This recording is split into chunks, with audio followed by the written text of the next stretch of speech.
Vykdom toliau Karlsbergo misiją ir papasakosiu visiškai nepažįstamam barmenui iš baro anekdotą.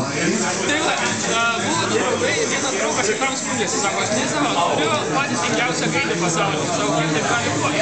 Sako, paprastai, kai kiti gaidžiai gėda, jisai laukia, kai jis turi gėdoti, jis laukia, kol tie gaidžiai gėdoti galės, o kai jie gėdoja, jis galva linguoja.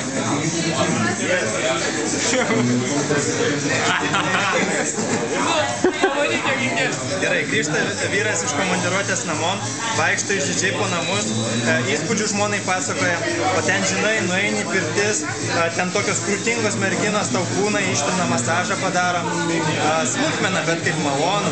Žmona toliau skaito laikraštį, vyras vėl, o po to nueini papietaut, tokia figūringa padavėja tau viską paaiškina, vyno įpila, skaniausius maistus siūlo, smulkmena, bet kaip malonu. Iš žmonos nulis emocijų, vyras toliau, o po to nueini vakariai į klubą, surandi kokių merginų, pašokdini, paplepi, smulkmena, bet kaip malonu. Žmona nepakeldama akių nuo laikraščio, o pas kaimyną 3 cm ilgesnis, smulkmena, bet kaip malonu.